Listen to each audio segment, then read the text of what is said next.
Hello and welcome to the World Wanderers podcast, your source for travel stories, travel destinations, and travel philosophy. I'm Amanda. I'm Ryan. And we're your hosts. Hey everyone, and welcome to another episode of the World Wanderers podcast. Before we jump into today's episode, just a quick shout out to all the wonderful people in our community who support us on Patreon. Thank you so much for your ongoing support. It means the world to us, and it really helps us to continue producing high quality episodes of the podcast. For those of you who don't know about Patreon, Patreon is a crowdfunding website that allows you to support the podcast and in return, get some free goodies on top of that. So if you choose to support the World Wanderers on Patreon, you get things like postcards from exotic places around the world, one-on-one hangouts with us, exclusive content of the podcast, and all of the guides that we've ever created, and that will continue for the future as well. So if you want to get on board, join us at www.patreon.com/The World Wanderers. Now, on to today's episode. We have an awesome guest here with us today. His name is Gret Glyer, and he is the founder of DonorSee. And on this episode, we are going to be talking about what DonorSee is and how you can get involved. But the focus of the podcast is really what inspired Gret to start DonorSee. And that came from 3 years living in Malawi. So much of our conversation is around travel and how travel really inspired Gret to start DonorSee amongst a couple other companies that he's created to really help people out in developing countries. So this is a super fun episode. I hope that you guys really enjoy it. And without further ado, here's Gret. All right, we are very excited today to be joined on the podcast by Gret Glyer. Gret is the founder of DonorSee and has spent a number of years in Africa. So we're really excited to talk to you, Gret, about your experience in Africa. But we thought for the first question, we'd start out with, how did you start traveling? What was your first travel experience? Well, my mom is from Ecuador. So when I was really young, very, very little, we would take trips down to Ecuador to go visit her family. But I think like the most like memorable thing, or like the most life impacting time from when I was young, was actually a trip to Kenya when I was, it was the summer in between 8th and 9th grade. And I remember specifically like landing at the airport and taking the taxi with my family from the airport to the resort we were staying at. And as we like drove to the resort, there's like shacks on the side of the road. There's like naked kids. And for the first time, I'm realizing, you know, like I live right outside, I grew up right outside of DC. So I had never seen extreme poverty before and had heard of it, but like didn't quite understand, you know, that it actually existed. And so when I was driving through, when we were driving through this area, it was like hitting me in the face. And I was like, for the first time realizing, wait a second, I have a very different life than a lot of these other people. And then the taxi that we're in pulls up to the resort, and it's like, there's like these huge walls and these doors open up, and the taxi goes inside. And these guys like open the door for us and they greet us with these warm towels. And I'm just like, all of a sudden I'm realizing, oh wow, man, I'm in a different world at the very moment. So that was my first, most impactful vacation. Yeah, I guess that's one of those moments when you're an adult and you've kind of like gotten used to this separation between like what it would be like at like a very nice resort versus what it's like outside of that. But when you're a kid, you're kind of like, wait a second, you get in there and people are giving you hot towels and you're like, wait a second, what's happening? This is weird. Yeah, it's very weird. And I mean, I'm a very numbers oriented person. And when I first went to Malawi, that first year I actually went over to be a math teacher. And so it was very easy for me to start putting numbers together and trying, like doing the math, like, oh, wait a second, it costs how much money for us to spend one night here at this resort? And then how much are these people living off a day? $1, like $1.50? That's what these people are living on. So putting some of those numbers side by side was really just mind boggling. Yeah, it's really interesting that you had that experience of going to Kenya when you were, like 14, 15 years old. I feel like it's so different from like the traditional vacation of, okay, we're just going to, you know, go to Florida and go to Disney World, or we're going to go to Hawaii, or maybe you go to Mexico, but you never leave the resort. Yeah, exactly. I think one of the things my family has always done, like we've always gone on that's like how they spend their money. Like they're pretty frugal in a lot of ways. I mean, like we have a nice house, but they always like keep the TV until it breaks, keep the computer until it runs out of memory, all that stuff. But when it comes to vacations, that's where they really wanted to spend money because it was all about experience and making memories for them. So I think going on like these really, you know, extravagant, weird places all over the world was a big part of that. Yeah. And did you continue traveling to other places before you started traveling on your own, like before you first went to Malawi? Like, did I travel on my own before I went to Malawi? Sorry, I meant, did you go on other trips like that with your family? Yeah. I had a very similar experience when we went to Punta Cana in the Dominican Republic, which is like gorgeous beaches and really nice, beachside resort. It had an infinity pool from what I remember and like these big stone pillars and giant like palm trees, all that stuff. And then like right outside, it's the same exact situation. It's just, a Hispanic culture instead. And so, that was we went on a bunch of those, but we also, I'm sounding like ungrateful for these awesome vacations that I went on. They were fun vacations. I enjoyed going on them. But like later on in life when I got more into poverty alleviation work, I think that I look back at those times as like something that like really stuck with me for some reason. Yeah, it's like a formative experience, but you don't really realize it at the time. Exactly, yeah. But now I look back on that moment like all the time, so. Yeah, I can relate to that as well. I mean, my parents took us to Mexico a couple times, and I remember we were trying to go to like a tourist market one day, and we ended up missing the bus stop and ended up in like very, very rural Cancun, which is quite different from the beaches of Cancun. And I was, I think, like 12 at that point. So I was same as you. I grew up in Canada. I grew up in like a well-off family, and I was like, oh my God, like, are people living here? Like, is this actually something that's going on? And I've looked back on that vacation as something that's like really changed the way that I've looked at my life and the way that I want to live. Yeah. I need to learn more about you guys. I don't know if you guys share much already on your other episodes, but yeah, that's fascinating to me. Yeah, we get pretty personal. Okay. Let's jump ahead to moving to Malawi. Was that right after you graduated from college? No, I spent the first year after college working at a soul-sucking 9-to-5 company called Enterprise Rent-A-Car, and I learned a ton. I was on the management track, and I learned a lot about running a business, which is very important to what I do now. But at the same time, man, it was like a tough. It was like not a fun job. It wasn't tough, but it was just like not fun to do it. It's funny. Right after college, I had a business degree, and I applied to Enterprise Rent-A-Car as well for that. Whatever their like standard college graduate entry program. That's what I did. Yeah, that's exactly it. Yeah, and I ended up getting a different job, which was also not incredibly enriching, which we later quit to go traveling. Cool. So yeah, you were working at Enterprise Rent-A-Car. What was that?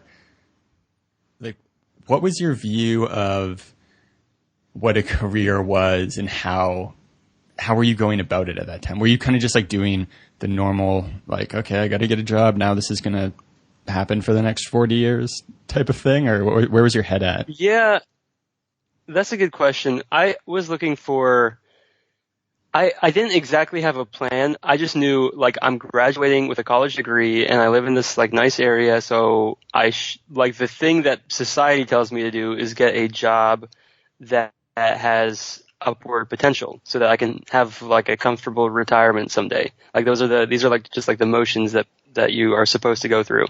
So I got a job at Enterprise and I told myself like, it doesn't really matter if the job sucks. Like I still need to be here and, like stick it out for a year so that I get that like resume bullet point. And it was kind of tough because, the longer I did it, the more I was like, it's not like I want to do this for the next 20 years of my life. Like I don't want to be really good at renting cars to people in 20 years or like be a manager over people who are really good at renting cars. Like I would rather do something that's like way more fulfilling or something else that like that has more purpose. And the longer I stay at this company, the less that there's a chance that that's going to happen. So yeah, I was on the lookout. I was looking for something else. And I definitely wasn't, and I'll share this also at Enterprise.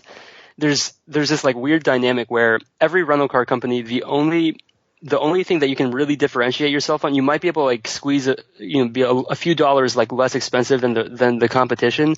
But in general, the only way you can differentiate yourself is by having the best customer service. And so Enterprise tried to position themselves as having the best customer service. And what that translated to in practicality was anytime a customer threw a temper tantrum, it was our job, the employees, to appease them, to like say, oh, we understand.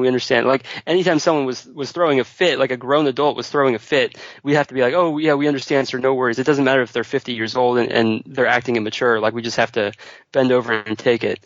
And so that was one of the most miserable parts of that experience. Yeah. I guess the people too, because it's like usually, I mean, I guess it depends on the context, but I don't know if it's like people coming off a plane or long trips or just like not good headspaces.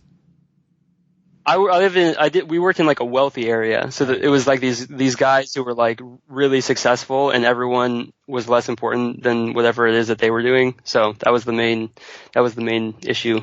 And that's one of the things that's bothered me so much about my experience in the corporate world was people who had like higher titles than me who seemed to think that it was okay to like treat me crappy because of that. And I was like, we are all humans. It's not fair. Yeah, hate that. Exactly.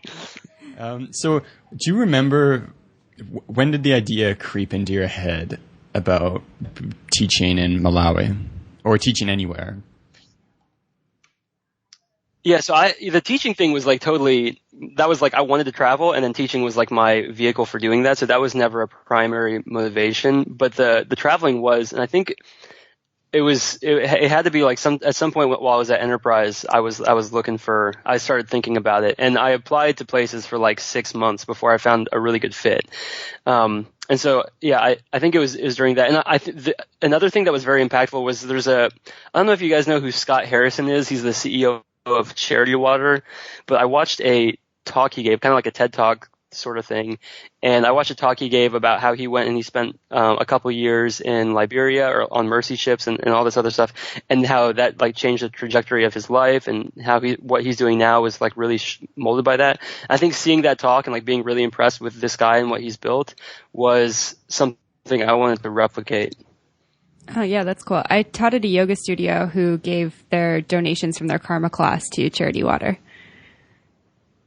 Yeah, I mean they're humongous. They're like the it charity. Like they're the really cool one. So that's awesome that they did that. Yeah. I hadn't encountered Charity Water before then, and then I looked a little bit up on it, and it seems like a great organization. Yeah, and I mean the founder is just like the greatest guy you can think of. You should look up one of his talks. They're like 45 minutes long, and they'll bring you to tears. He's a really compelling speaker. He's in the right industry then. Yeah. So you were kind of, after seeing that, you were kind of like, okay, I really need to get somewhere where I can see the impact that I'm making. Yeah, I think so. I think I just wanted to have some kind of experience. I don't know if I needed like man points or something. I don't know what it was, but I just needed, I was like, I need to do something I need to like take advantage of my youth while I have it. Kind of like in my mind type. Like a calling. Yeah, exactly. So, yeah, exactly. And I think when I was thinking about how to do this, the idea of spending a year in Africa was like the idea that I couldn't get rid of. So when you have one of those ideas, eventually you just gotta do it. Yeah, definitely. It's interesting hearing you say that you were kind of drawn to doing something that was a little bit bigger, because I think it's something that both of us experienced when we were working our corporate jobs. Is it's like, okay, I'm making good money, I've got good vacation, like there's good benefits, like there's nothing really surface level wrong with what I'm doing. But when I think about like the purpose of it, it's like, do I really want to be doing this even in like 3 years or 5 years? Like, what am I working towards in the bigger picture? Exactly. Like if you only get to live once, it's like you kind of want to make like a bigger difference on this planet. Yeah. And also just some of the, you hear these stories about like what, an adult, like they grow up and they buy a suburban house and they, have 4.5 kids and they retire early or whatever. And the reality is that that's not like that great necessarily. Like that might not be that fun for everyone. And so I think having some of those illusions wear off was another big motivator.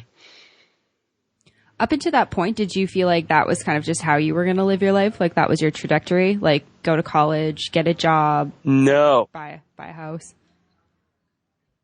Yeah, up until that point, I still thought, like, for a while, like, I'm a Christian, and for a while I was looking at becoming like a pastor or something like that, and that like really is not a good calling for me at all. But I think that, like, just looking for something more, something like, I don't know, something else, I thought was something I really wanted to do. And the corporate job was something I took because my parents really pushed me to do that. Like they really emphasized, I mean, they paid for my college education. They have every right to expect me to like make something of myself. So I think, I was doing it mainly because of them at first. And then what was their reaction like when you decided to kind of like up and leave Enterprise Rent-A-Car and go to Malawi to teach? They were unbelievably supportive. They were so supportive. And I think the reason is because they saw me stick it out at Enterprise for a year, and they saw I committed myself to something I didn't want to be at, and I wasn't fulfilled by this thing that they had kind of pushed me to. And so, so eventually they were like really fine with it, and they still are. I mean, they're the most supportive parents in the world. That's awesome to hear. I think that it's always easier to kind of like go off and do what you actually want to do when you've got support behind you from your family and friends. Exactly. And I don't think I'll ever appreciate it until I'm actually a dad. But like every time my mom dropped me off at the airport, she would always like try and smile. And then as she was like hugging me goodbye, she would just like lose it, like tears. They would come, she'd be wearing sunglasses and they would come through anyways. And, at the time I was like, oh, Mom, you're being a baby or whatever. But like the more I thought about it, the more I'm like, oh, this would be hard. If I had a kid and they were going off to a third world country, that would be challenging. Yeah. And you worry, I mean, for their safety when it's a developing country. Yeah, exactly. Yeah, the equivalent will be like you'll be dropping your kid off in 8 years and they'll be going to Mars. No, wait, it would be like 20 plus 8. Yeah. Just 20. 30 years from now, you're like dropping your kid off. Who knows? Like, yeah. We're going to Mars. You're like, okay. No, I don't even want to think about that. that's horrifying. I'm sure, have indestructible suits by then. Oh my gosh, yeah. It'll be like a real life passengers. And so getting to Malawi, what was that experience like? So when we first got there, I knew no one in the country, and I remember on the plane thinking, this is the dumbest thing. I remember on the plane thinking, okay, I just took my last hot shower for a year. Like I just assumed they have no hot running water in all of Africa. I don't know. It was dumb. And so I finally got there, and the first thing that these people picked me up, and the first thing we do is we stopped at a 7-Eleven and got gas, and then we went to just like the little campus I was staying on, and I had hot water, Wi-Fi, electricity, and I even had like a guy who was like my cook. Like I had someone who's like going to cook for me and do my laundry and stuff that I would be employing, and I didn't realize that. So it was a lot different than what I was anticipating. For some reason, I was anticipating living in like a village with like straw, grass thatch roofs and stuff like that. But no, I lived in like a house with a butler. Basically, it was a very different experience than I expected. So wow. you were almost picturing like going in and roughing it, and you almost like upgraded lifestyles, at least in the kind of like micro home sense. I definitely upgraded. Because going for Enterprise, I was working 12-hour days. I would wake up before, I would go to work before it was dark and come home after it was dark. And so I was like, it was a really miserable life experience at that moment. And then I go to Africa and it's like perfect weather all the time. I've got a cook. I've got like this much more relaxed job that actually was fulfilling. Like being a teacher isn't my life calling, but it's like a great gig. So yeah, I definitely felt there was an upgrade, especially at first. Yeah. And what was the experience like teaching math in Malawi? So I thought it was great at first. I was a high school math teacher, so I taught pre-calculus and algebra 2 and algebra 1. And the kids were super respectful, and it was a situation. I was teaching at a school called African Bible Colleges, and the kids were super respectful, and they were used to people like my age coming for like a year at a time. So I was, incredibly nervous, but the kids were like used to that kind of thing, and they were just super nice about it. So it was yeah, that was a good experience too. Hey, what did you take in college? I was a business major with like an emphasis in entrepreneurship. Okay. So Yeah. what was it like going in and teaching math for the first time? Yeah. Were you I kind of think I don't know what I'm doing. I definitely didn't know what I was doing, but I was way less scared about it once I actually started, because before, like, I had to reteach myself pre-calculus in a week. Right? I was like, I really quickly like decided to get up and leave and move to Malawi and teach. So that, like, reteaching myself the information was like stressful, and getting over there and being worried, like, what if I'm not a good enough teacher or something like that. But then when you get over there, your whole perspective changes, because when you're in a third world country, really good teachers are incredibly hard to come by. So if you just like try hard and you do your best, automatically you're like one of the best teachers around. Just because it's hard to get teachers out there. I mean, this is one of the poorest countries in the entire world. So going into it scared, as soon as I started, I was very relieved, and it became a lot more relaxing than it had been. Yeah. Yeah, I can imagine being pretty nervous for that. When you said pre-algebra, I was like, oh, yikes. I don't think I remember anything from those classes. Yeah. But yeah, we both have business degrees. Ryan majored in finance. I majored in marketing. So we can definitely like hear what you're saying when it's like you have this business degree and then you go and you do something else. And it's like, oh, kind of wish I would have paid attention in like other classes a little bit more. Yeah, for sure. Yeah. It's easy to get caught up in like, oh, I need to do well in these business classes because this is what I'm going to do. And then you end up on a completely different trajectory and you're like, oh, I should have taken something different, or, focused in that other class, focused in that pre-calculus class. Oh, for sure. Especially the finance stuff. That's like, I couldn't tell you a single day of finance that I remember from college. That is completely gone. Oh yeah, me too. Yeah, I don't know about you. You took way more finance classes than me. I feel like it's one of those things where it's like something you've like boxed up and put in the attic. So if I need to like dust off some knowledge about like, I don't know, like options, or like if I was like going to get into like option trading, I'm sure it would come back to me quicker than someone who was just learning it for the first time. But yeah, it's like I can't access that if I was to get into a conversation with someone. Yeah, so I guess back to Malawi, what was day-to-day life like there?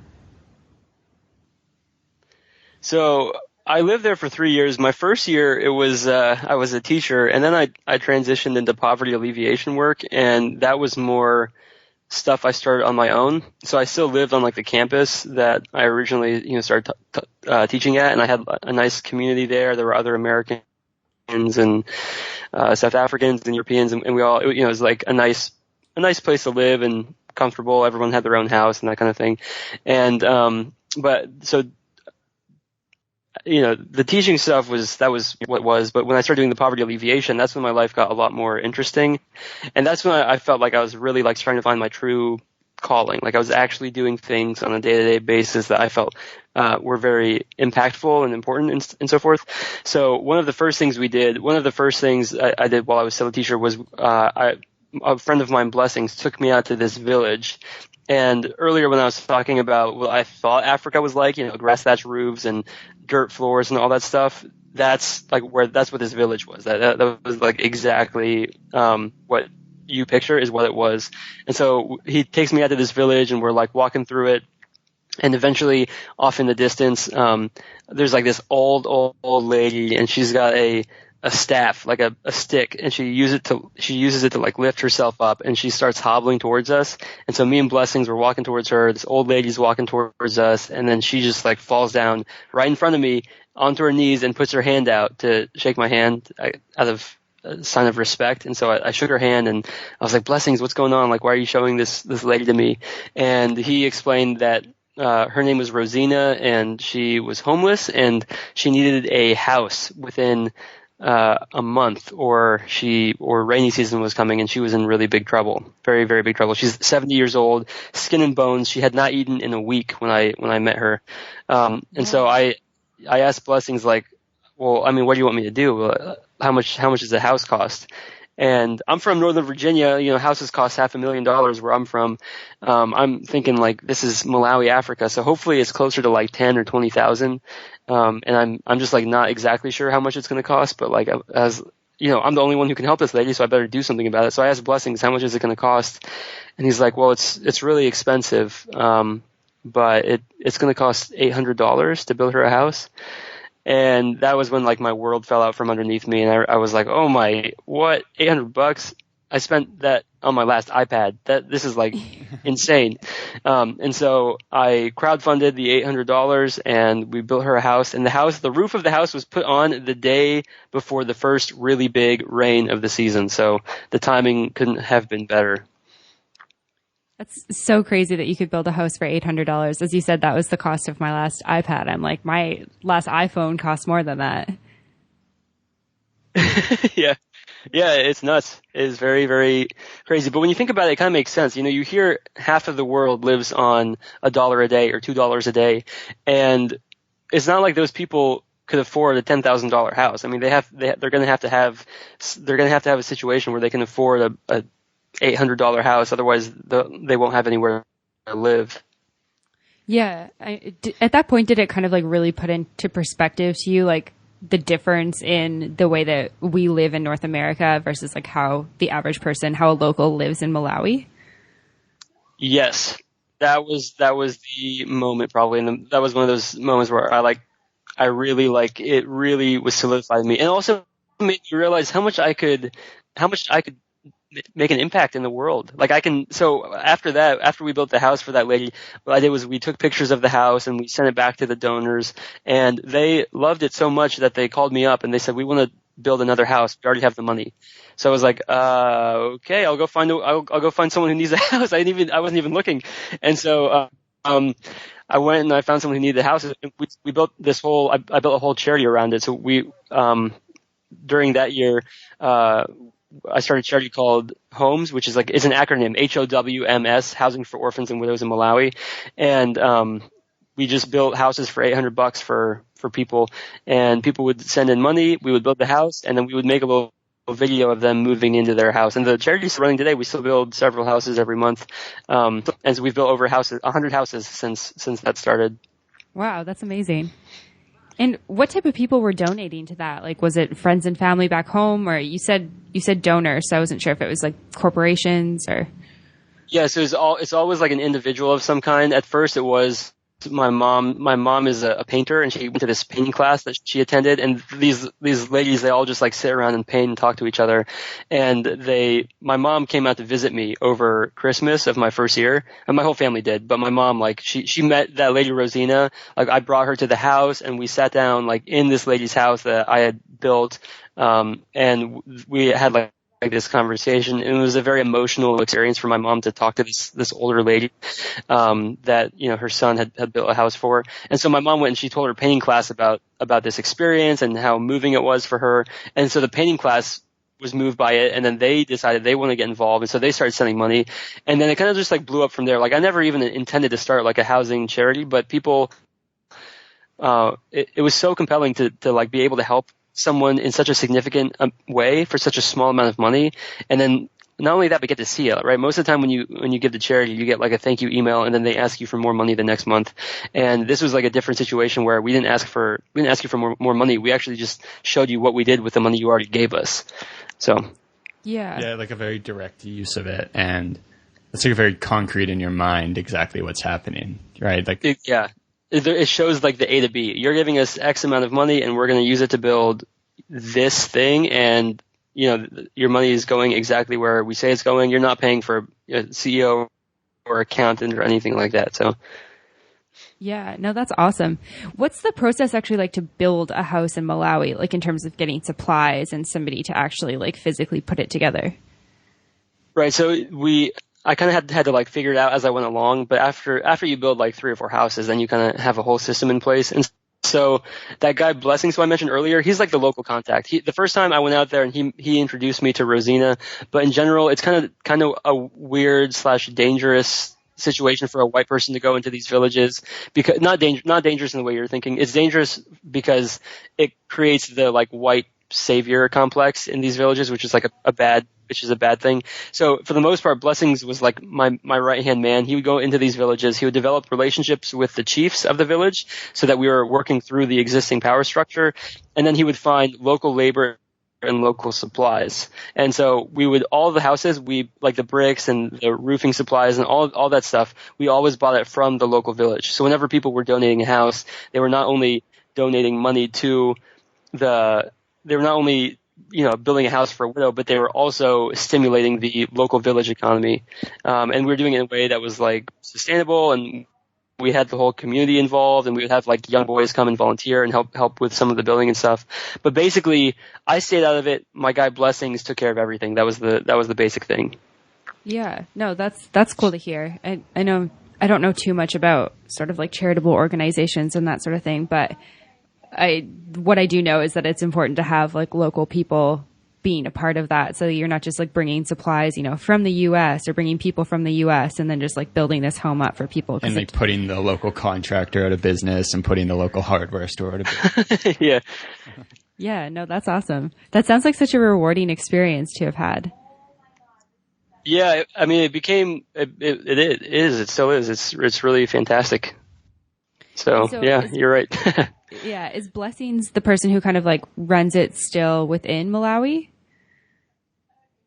So, Blessings was very fortunate, and back in July, he actually moved to the States, and he's working on his master's degree in Arizona. So he was able to get a student visa to come and do his master's in Arizona. So he's there right now, and he just had a kid with his wife, so he's doing great. We transitioned from Blessings to a guy named Prince who graduated a year ago, and Prince has been just one of my best friends out there and just the most hardworking guy you can think of. I mean, he's an incredible, like, inspirational guy, and he's the one who does everything out there. So he not only like is the project manager for the houses, but he's also he like runs the media department. He makes sure all the videos get made and so forth. My dream is to have Prince come to the States someday. Like, I think that would be really great if that happened. I imagine it's pretty hard to get from Malawi to the U.S. through the immigration process. Well, he's got his passport, so it would be fine. The only thing that would be difficult is the price of the ticket. I mean, it's like $2,500. It's like, it's not cheap, and how the standard of living is over there and so forth. So I'd have to come up with a way to basically fly him over myself, which I'm working on. Yeah. I guess that's like probably the hardest thing for most people in developing countries to be able to leave their country is to come up with the ticket. We were just in Myanmar, and you talk to local people and you're like, oh, have you left Myanmar? And it's like they can leave now if they have a passport. They couldn't leave a while back, but Singapore, Thailand lets them in without a visa or anything like that. But coming up with a plane ticket for most people in that country is really, really challenging. Yeah, you're right. It is. It's just hard, really hard. So day to day in Malawi, what was that like? Like, what would you do on a weekend, for example? Yeah, so I don't know if I had like the most exciting life ever. It was exciting to me. Like, the work I was doing was actually like way more exciting than my social life. But I was living on a campus that had like an Olympic-sized swimming pool, and there was a basketball gym, and there was a place to work out. So I worked out every day. I would play soccer or basketball with my friends or with the Malawians, and I would go into the village pretty frequently and do stuff there. And then, like, on the weekends, I went to church, and there were like 4 restaurants in town, and we would kind of circulate through those 4 restaurants on a pretty regular basis. And yeah, I'm not sure what else.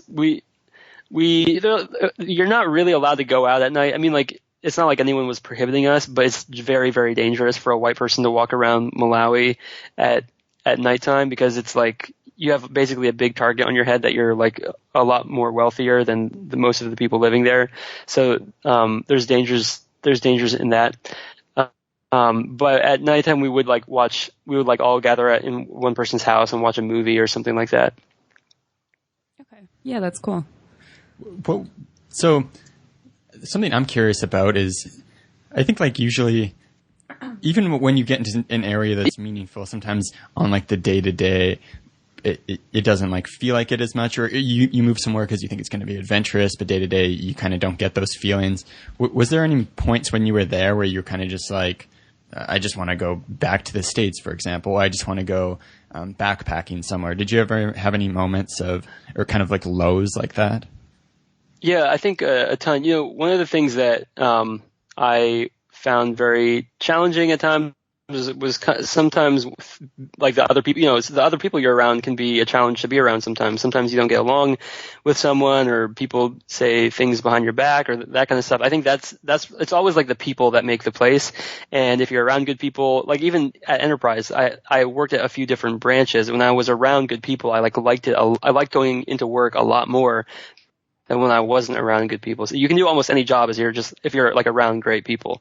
So I think it was those days when I was like, man, what is going on? Like, we're all here like trying to serve this country, and we're bickering about the stupidest stuff. I don't know. But at the same time, it can be a very stressful place to live. And there were plenty of incidents that happened that were like, okay, like, I don't feel as safe anymore. There were like robberies, and there were bus accidents and that kind of thing. And so some of that stuff made you think twice and kind of put people on edge. And there's lots of ways to explain it. Yeah, I know from traveling in developing countries, it's kind of like this like psychological teeter-totter where you're like feeling good, and then you start to feel like a weird pain in your stomach, and you start thinking about the fact that there's like no healthcare here, and maybe it's hard to even get like a bus to for it, and you're like, oh god, am I gonna die? You just start Yeah, for real. I mean, like I had vivid memories of one of my first few months there. I got really sick, and I went to like the local clinic, and they gave me these bed sheets, and there was like blood, like old blood on the bed sheets that I was lying on, and they were giving me needles, which they looked like they were sterile, but I'm in Malawi, so it's kind of like you start wondering about these things. And then what was really scary was they were giving me this medicine, and it was like this really like this stuff that makes you real loopy, and I wasn't feeling better. The fever I had, it was like going like 102, 103, 104, and it wasn't going down. And they were like, oh, don't worry about it. It'll be fine. And I was like, I am worried. This is not normal. I don't want to be sick right now, and I'm still sick. It's your job to make me not, it can be scary. Yeah. And you ended up being fine from that situation? Yeah, so they thought I had malaria, so they gave me the anti-malaria medicine, and the nice side effect of that is that it gives you partial deafness for like 2 years. So, Whoa. so it's not like extreme, but you lose like a few decibels or whatever, and eventually it's restored. And so that was 2 years ago, so I'm fine now.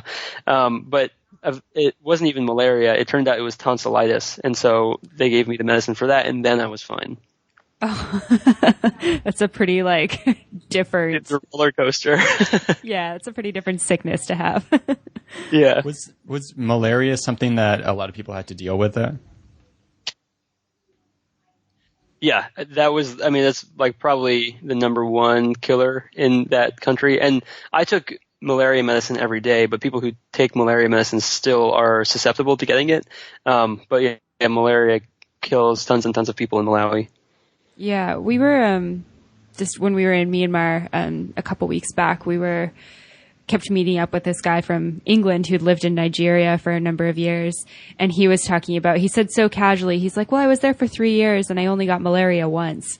And I was like, what? Yeah. It's like, that's life in Africa for you. That's about right. I mean,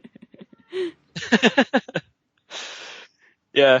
I mean, I know people who got it more than one time. Even the people who take the medicine, sometimes they'll get it like every year, especially like during the rainy season. That's when like the mosquitoes come out, and if you don't sleep under a bug net, then you're done for. Yeah, it's just such a different way of living than we're used to over in North America, for sure. It also should be pointed out, like malaria mostly kills kids under 5. If you're an adult, then you'll probably be fine. You'll probably be okay. Yeah, I mean, I think that if you come over from, the United States and you've got a pretty solid immune system and you're taking malaria medication, and if worse comes to worse, you're able to fly back to your home country to get like medical treatment, I'm assuming that in most cases you're probably going to be okay, even if you're sick for a number of weeks. Yeah, and people would probably travel Malawi is pretty close to South Africa, so whenever something got really bad, people would take a plane to South Africa. That was the the closest spot. When did you start? I guess actually, maybe I'll ask about the transition first from teaching to poverty alleviation. How did that move happen, and what was kind of behind that? So, yeah. So when I first moved to Malawi, it was one of those. For me personally, it was like you called it a calling, but for me it was like actually a calling. Like I actually felt like God was telling me to go over there. Like God was like opening up these doors in a way that was telling me to go over there. My second year, I was expecting the same kind of divine intervention type of thing. I was expecting the same kind of experience to happen. So I was like, okay, well, God, go ahead and tell me what's going to happen next year. What's going to happen in my second year? Like, what do I stay in Malawi? Do I go somewhere else? Just go ahead and show me. I'm waiting. And nothing ever happened. And so I started talking to a few different people, and one of them told, I basically decided I have to pick for myself. Do I go back home? Do I stay here in Malawi? Do I find somewhere else? And I was really torn about it. And so I decided if I come back a second year, and this was advice a mentor of mine gave me, if I come back a second year and I teach again and I change nothing, I'm not going to learn anything in this second year. So if I do come back a second year, I need to change something up. So my first year, we had built a few houses and I had taught math. In my second year, I was like, okay, I'm going to go full into this house building thing for my second year. And I will like get rid of the teaching thing. And this will be like a brand new experience where I can learn a ton. And so that was kind of how that thought process, decision making stuff went. Cool. And then was it kind of like a fully entrepreneurial, non-profiting from that point, or did you find an organization to work with? Yeah, I mean, I started the organization myself, so it was just my organization, and it was fully entrepreneurial, non-profiting, as you called it. I don't know if that's the right verb. I coined that, though. I think social entrepreneurship is one I've heard a lot. Is it hard to do that in Malawi? Like, do they have regulations, or like, I imagine sometimes there's roadblocks.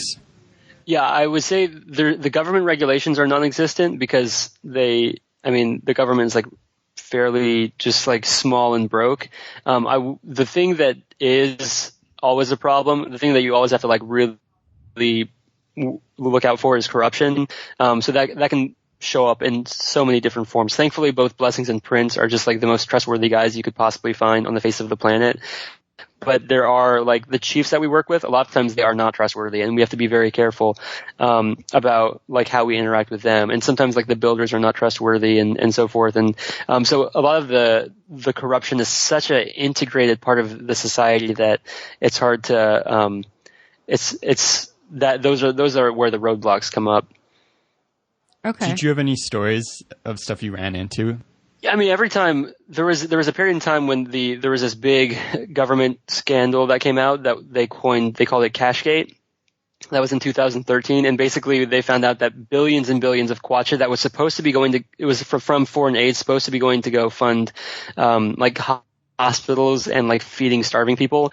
The government officials were pocketing most of this money, and so during that time there was this big government freeze, and they stopped the foreign aid. Stopped coming into the country, and so they stopped paying all their government officials. So what that means is the police officers in the country were not being paid. So what they would do is whenever they saw a white person, white people have more money, so they would pull over the white people and they would keep them there until they would give them a bribe, basically. And so I had to pay a ton of bribes during that time. Wow. That's so crazy to think about. Yeah, it was fine. I mean, it was never whenever I got like my first year there, I got this like resisting arrest ticket. It was the dumbest thing ever, and the price of the fine was $15, and that was like the most a ticket ever cost. So it was like a inconvenience, but not like a ticket in the States. Right. So it's just like an insignificant amount of money, and mostly just like a bit of an annoyance to have to deal with.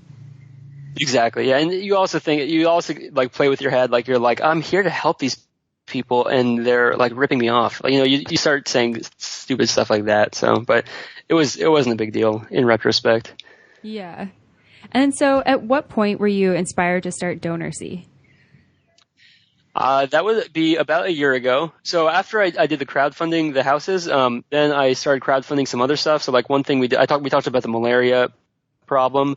So one thing we did was we crowdfunded about $9,000 to put a mosquito net in every single person's house in this one village. So it was like 900 mosquito nets. And that cost $9,000, and we did that, and that was really fun, and we made a video, and it was just a really cool experience. And so then I was like, okay, well, what's next? Like, what else could I try and crowdfund? And then I crowdfunded this girls' school. So it was $100,000 to build a girls' school, and we did it in phases. So it was like the first week, it's like we got to raise $7,000 to lay the foundation. Now we got to raise $10,000 to build the cement floors, and we did this, and then walls, and then the roofing, and all this other stuff. And it was a super fun experience. We had over 1,000 people get involved and donate and participate in different ways. We had people like writing grants for us. Such a fun, like amazing grassroots thing that happened. And so after that, during that whole process, while I was crowdfunding and it was kind of like reinventing charity in a way. I was like, this has never happened before. This isn't like one guy, like I was just me working with like my team, but I wasn't like backed by a big charity, or anything like that. It was just me like crowdfunding this money. So then I said, well, I want to like do this on I want to do this on like a much bigger scale. But not just me, like what if I put the same tools that I use to crowdfund this school in the hands of anyone living abroad? Because there's tons of Grets. There's tons of people living in Malawi and every other country in Africa and South America and Asia, like all over the world. There's these people who are living in these different countries, and I wanted them to have the same ability to make an impact in their community that I was able to make in Malawi. And so that I came up with the idea about a year ago and started working on it then. Okay. Yeah, that's awesome. So it kind of came out of these other projects that you were doing, and you saw like, okay, people want to donate to these types of causes where they know directly where their money's going and they can see like the final product of it. Exactly. So we have people who use our app. The way it works is anytime you give, you get like some kind of visual feedback on your gift. Either it's a picture or a video or something like that. And so if you give to, like, let's say there's a girl in India who needs a hearing aid for $150, a few people will give to that project. And then anyone who gives to that project a week later will get a video of that girl hearing for the first time. So it's like this, it not only is it an unprecedented amount of feedback, right? We talked about how most charities you give and you get like a thank you email and they ask you for more money. In this case, we show you where your money's going, and not only is it like an unprecedented amount of feedback, but you actually like you get like this, you develop almost like a connection with the person that you're giving to. It's a very, very cool experience. Yeah, that's really interesting. How has the response been so far? It's been fantastic. We've launched 4 months ago, and when we first launched, we did a soft launch and started off with about 50 of my friends using it. And we're like venture backed, we're a legitimate thing, but when we launched, it was a very small thing, and ever since then we've been growing pretty rapidly every week. And so right now we're being used in over 40 countries. So I don't know what most apps, like how to compare it, but being in 40 countries after only 4 months is something that we're really, really proud of. Yeah, that's really cool. So if somebody is traveling in, say, like, I don't know, say Indonesia, and they come across, somebody who could use something like a new home or somebody who needs school supplies or something like that, do they sign up for the app and then they can put that project up there, or how does that work? So the way it works is like, I'll give you the example. This happened a week ago. There was a girl, a little girl, a 7-year-old girl crossing a river, and as she was somewhere in Africa, and as she was crossing the river, a crocodile came up and bit her in the torso, and it was latched onto her. And a bunch of these guys ran over, wrestled the crocodile away from this girl, and the guys brought the girl out of the river. And so there was a lady nearby named Nicole who had her phone on her, and she had the DonorSee app, and she took a picture of this girl, and I can, if you guys want, I can send you the link or something. You can see, I mean, she was really messed up. And within a few seconds, she was able to raise the money that she needed to help this girl. It was $100 to get this girl the help that she needed, which to us, is basically nothing. But to this girl, I mean, her community lives on $1 a day. That money is not available to her. She would have just had to, they would have taken her to the witch doctor or something like that. Like, she would have not been treated properly. But because Nicole was there and she was able to use the DonorSee app, get her the money, she was bandaged up properly, and she was taken to a proper clinic, and they treated her wounds, and she's on her way to recovery right now. So the way it works is, when you take a picture and you post the story on DonorSee, you can share it with your friends, and your friends and family from back home can donate, and that's how most people use it. But there are a few people who we have like a good relationship with, and we know them and we trust them and we've worked with them for a long time. And because of that, they get put in our staff picks section. So if there's someone who wants to donate, but they don't know anyone who's using the app, then they can just go to the staff picks section and they can trust that their money is going to the right place. Okay. So that's the way you guys kind of guard against, someone using it to like scam people. It's basically yeah, exactly. Use people if you don't know anyone, and then other than that, it's kind of used within your own network, so you have that trust already. Yeah, if you're fundraising from your friends and family, they're only going to give you money if you have some kind of pre-existing relationship with them. So yeah, it's not just random people post. Yeah, exactly. Something that I always find interesting is when people build stuff, there's always kind of surprising uses. Has anything surprised you that's happened on DonorSee so far? Well, I love anything that's like, oh, this urgent thing happened, like the crocodile attack, or anything like, another thing that happens all the time is like someone will get cerebral malaria, which is like the worst type of, most lethal type of malaria. It's the type that like attacks your brain, and DonorSee's been used to like step in and save people's lives with that. So that's really cool.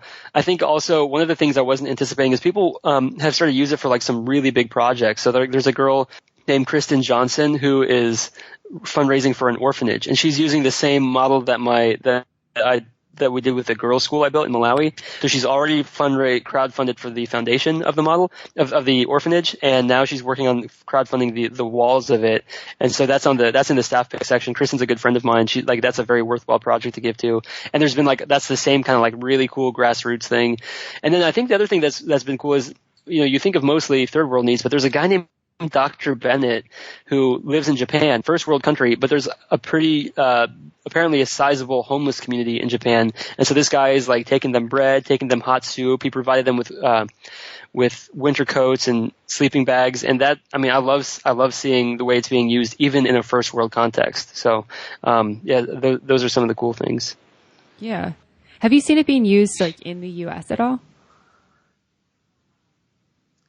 Yeah, it has been used a few times for example, there's a refugee population somewhere in the U.S. and they started using it to provide hearing aids for these deaf refugees that were in the area.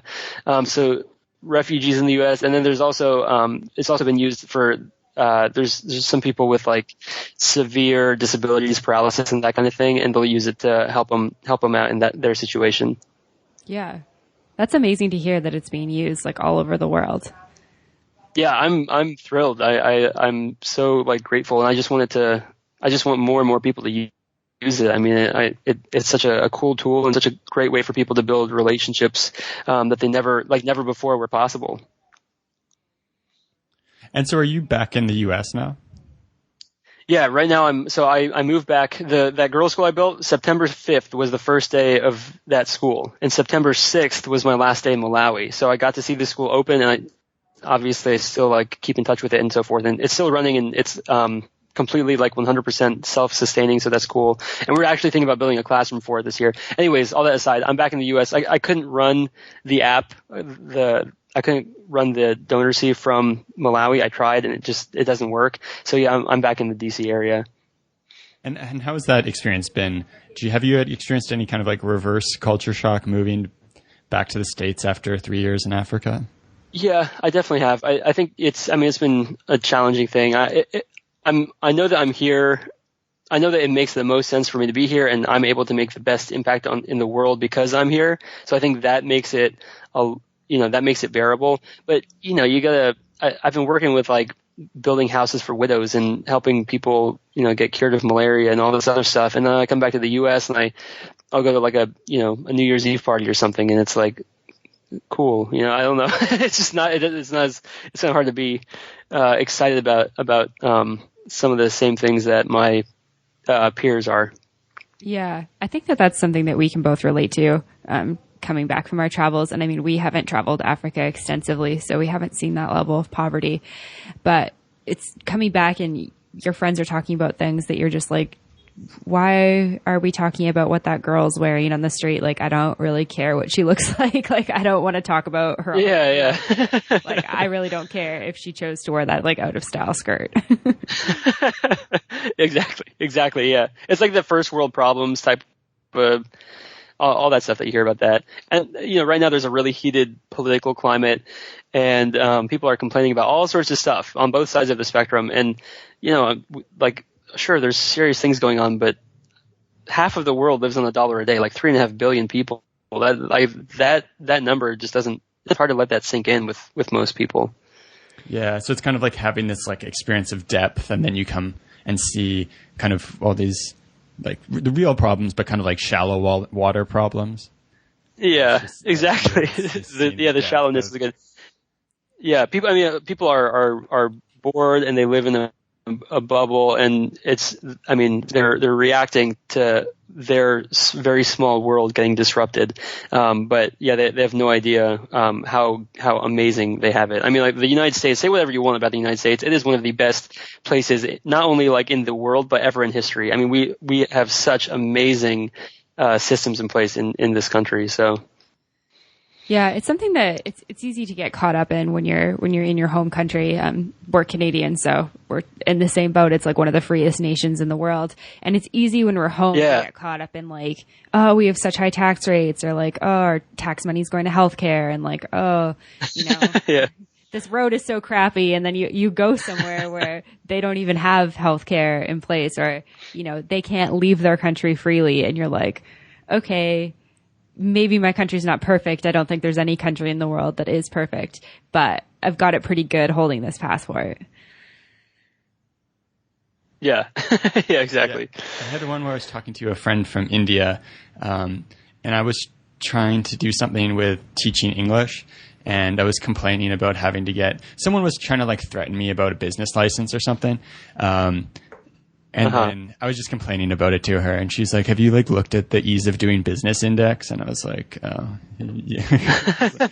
Yeah, it's a little bit like number like 150. The hassles you'd have to go through there would make it look like I don't know. Yeah. First class experience, what you have to deal with in Canada. Yeah, it's same with that same friend in India. Yeah. I was like complaining because I couldn't get a work visa in the US. I'm like, oh, I have to go home after 6 months. Like, this is such a hassle. And it's like, she's like, I can not even come over for a conference. And I'm like, damn, okay. Like, check yourself. Yeah. Yeah. And even though, I always talk about this stuff and it sounds like I'm on this big pedestal, but even me, I complain about first world problems like every day probably. Like there's always stuff I'm like, are you kidding me? Like, why is the gas pumping so slowly? Like stupid stuff like that. And I catch myself on it, but like nonetheless, it's so natural for me to be able to do that. Yeah. And I think that as humans too, we adapt so quickly. So it's like you go over to a country that's so out of your comfort zone, but then you find ways to adapt within that. And then you come back to a country like the US and you're like, whoa, things are so different here. Like I didn't realize how good I had it until I've had this comparison. But then within a couple weeks, you're completely integrated back into the system. And that's where I feel like, I know at least for me, I get caught up with like, oh, why is the gas pumping so slowly? Like, oh, my credit card didn't work. Yeah, it's like, oh, you don't quickly. accept credit card tap? Like, what's wrong with you? Like, oh, Whole Foods is out of guacamole. Like, my life is over. Yeah, it's ridiculous. So what is what do you see ahead for yourself in the next coming years? Do you still feel that kind of like call to adventure in some ways, or are you pretty happy settling in?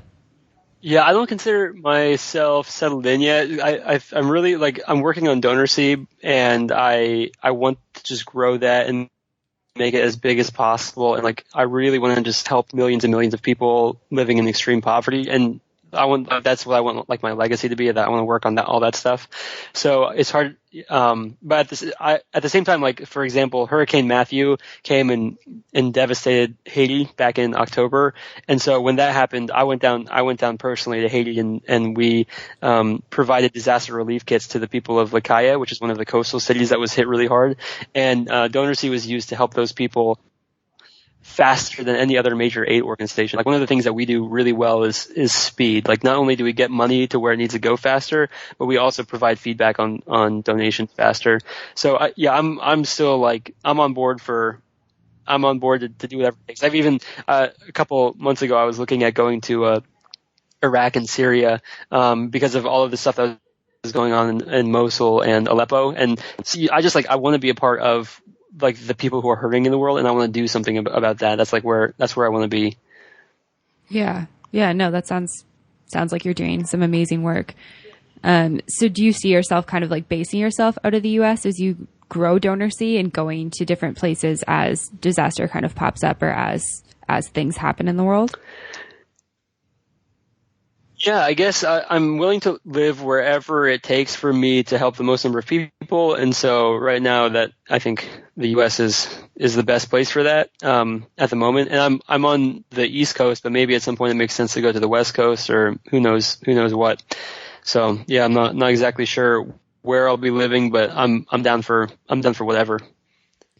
Do you have like a vision for DonorSee? Is it just help as many people in the world as you can, or like in 5 years, do you have sort of like something that you envision for it?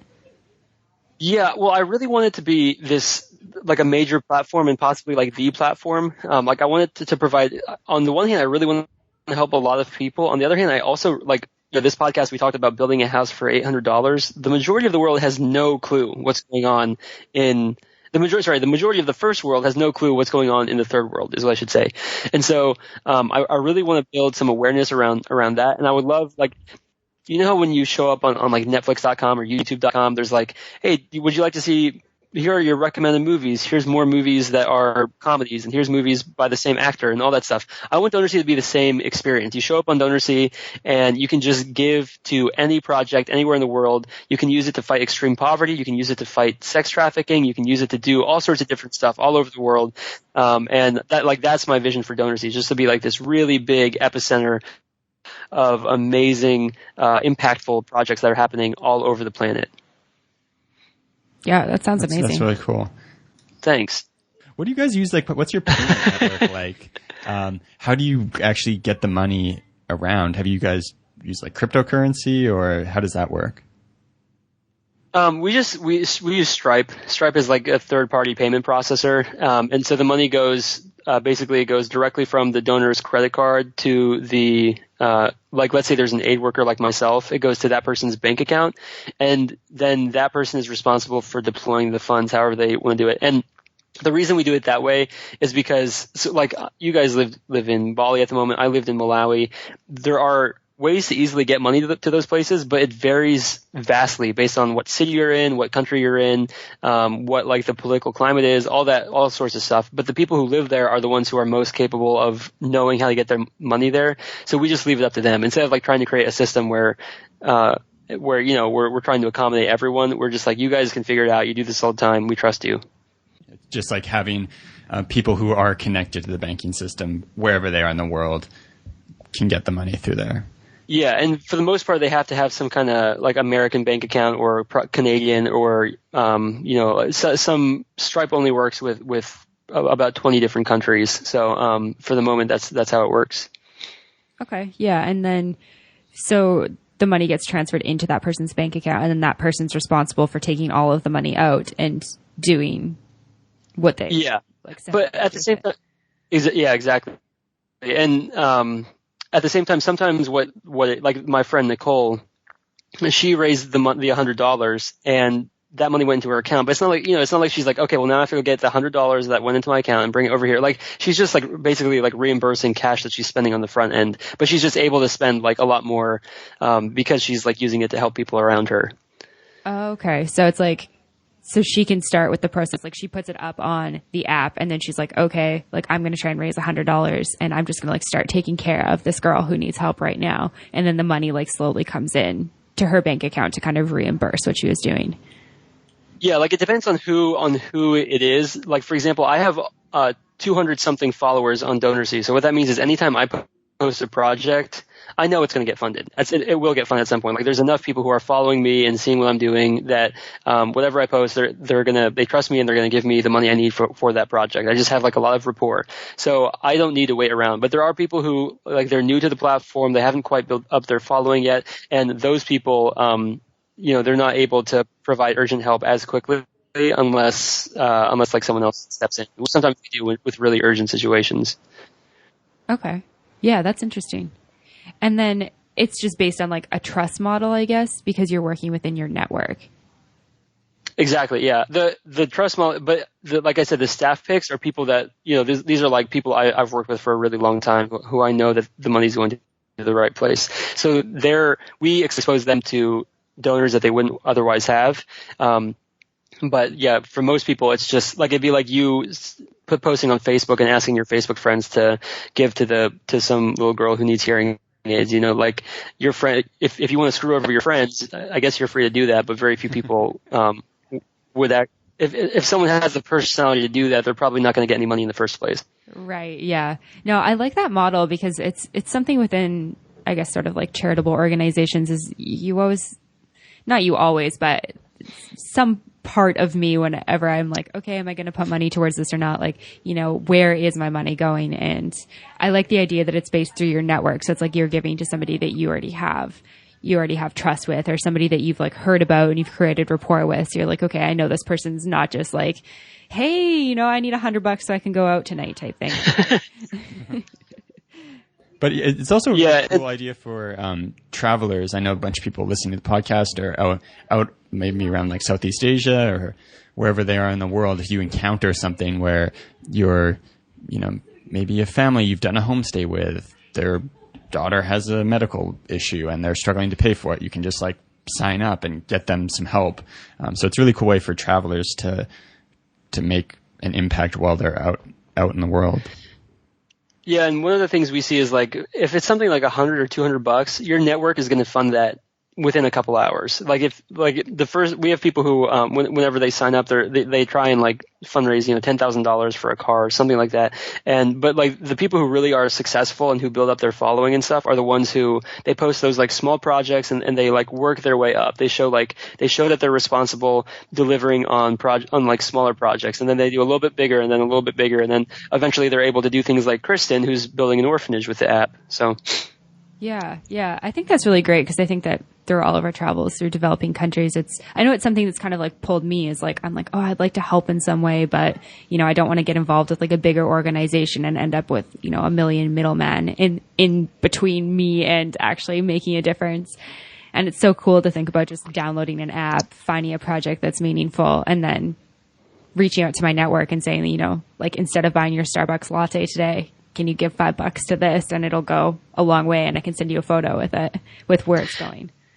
Yeah, and you're providing such a better donor experience than what they're used to with like giving to a charity, that they like most of the time people find out that they want to like give you more money. We track all the metrics and key stats and all that stuff. And when we track all this stuff, it's like people are not only giving, but they get the feedback, and then they come back and they give multiple times. And on average, the people who are giving multiple times are giving over 4 different aid workers. Like we have donors who just like they get addicted, they give to one person, and then they start wanting to give to other people, and they want to give to more projects and so forth. And we actually have people in 4 months. We have people who have given to over 50 projects. I mean, we have people who are like really addicted to this app. Like they really enjoy the helping process. So, it's really fun. So, and yeah, if you guys ever want to use it to fundraise something, I would love to help like get the word out and stuff, share your projects and so forth. Because it was good to meet you guys, and I appreciate doing this podcast and so forth. Yeah, definitely. So if people want to download the DonorSee app or learn more about the project, where can they go? They can go to DonorSee.com or just go to the Apple or Android app stores and type in DonorSee, and you'll find it. Amazing. Thank you so much for your time today, Gret. It was awesome talking with you. Yeah, where can people find more about you if they want to check more? Guys, I love meeting with you guys. Let's see, I have a YouTube channel. It's called Bad Missionary. It's like the dumbest name. I don't know why I picked it. And then most people like to seem to reach out to me on like Twitter, so it's just at Gret Glyer, GretGlyer. And you know what? If your listeners want help signing up or something like that, Gret@DonorSee.com. That's my personal email address. Awesome. Thank you. Awesome. To find more information, relevant links, and photos talked about in this week's episode, check out theworldwanderers.com.